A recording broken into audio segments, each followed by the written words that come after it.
Hello, friends. Susie Stewart here with Remax Elite Realty, coming at you today to discuss what it takes to be a buyer in this crazy post-COVID 2021 sellers real estate market.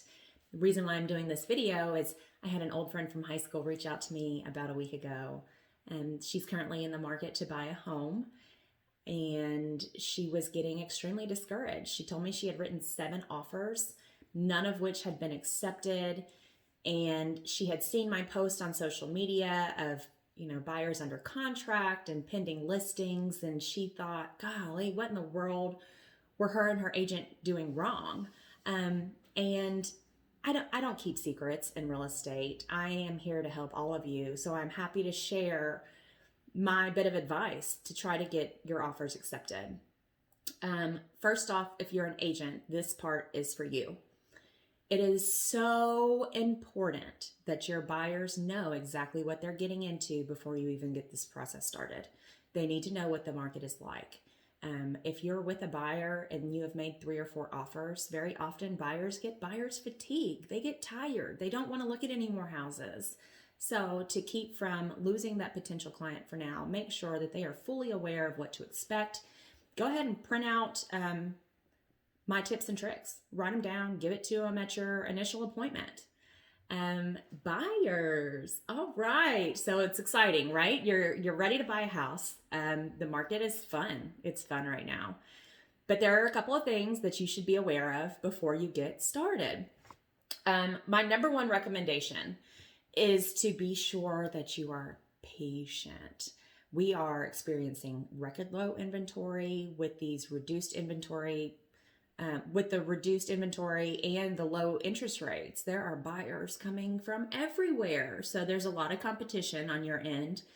So just be patient. It's not unusual that you don't find your house immediately. So just know that you will find it when it's the right time. All right, so you have found a home, you absolutely love it, and you're ready to make an offer. So this is what I recommend. If the house has been on the market for less than 7 days, for less than a week, it does not mean that nobody wants to buy it. A lot of sellers and their agents are getting smart. They're allowing the homes to be on the market for some time in order to get as many offers as possible. So if you know you're going into a situation that there are multiple offers, do not expect to pay less than list price, okay? These homes are selling for list price and well above. Luckily here in Central Kentucky, we're not seeing like crazy numbers, but I know in certain states, you are seeing people go to the extremes with their offer purchase prices. So first tip, list price or above if the house is new to the market. Now, if it's been sitting there for 3 weeks or so, then yes, you probably have some wiggle room there if you decide to make an offer. The rest of this probably doesn't apply as much, but you may want to stick around to hear what I've got to say. Have a great team behind you. Listing agents pay attention to this kind of stuff. We spend a lot of time getting to know each other, working together in the industry. So make sure that you have a great realtor, a great lender with a great reputation. Key is communication.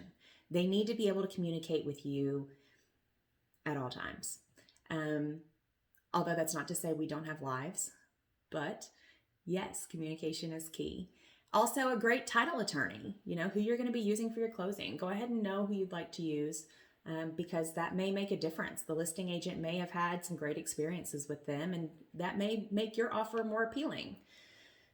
Number 3, an appraisal gap. That is a term you should be familiar with in today's market.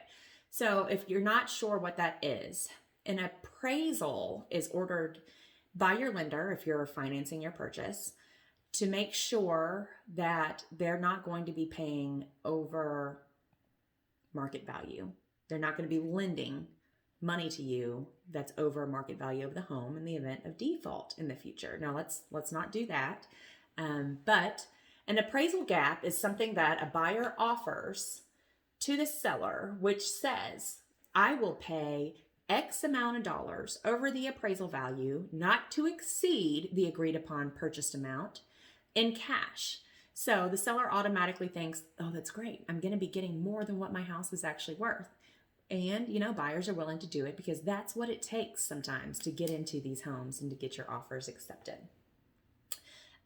Number 4, offering some sort of non-refundable deposit to the seller can make your offer more appealing than others. So this is separate than your earnest money deposit that you would typically make to your buyer's brokerage that's being held there in the escrow account that's going to be given back to you at closing.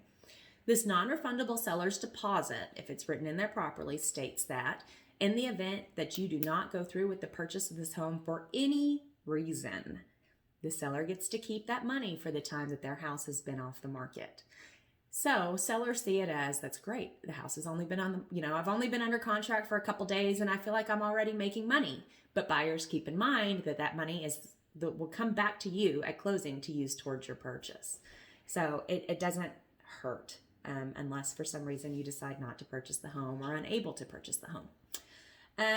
Number 5, if the house is currently occupied by the seller, sometimes they need a little more time to get out of the house. So offering them a couple of days, up to 30 days to stay in the home post-closing to allow them some flexibility really does make offers seem a little more giving to the seller. They may not necessarily need it, but in the event that they do, and there's multiple offers, then they'll look at your offer over the others. Number 6, paying for some of the seller's closing costs. Now, closing costs are generally pretty minimal with the exception of agent commissions. So offering a little bit to buffer what they are going to have to pay helps. Now, I know that most of these tips that I've given require you to have some extra cash in hand. If you are looking at the right types of homes, which means slightly less than your maximum budget, then there's a possibility you may be able to pull some money out of the original down payment that you were going to make in order to pay for some of these things like the appraisal gap, cash to the seller, non-refundable deposit. Oh, bonus tip.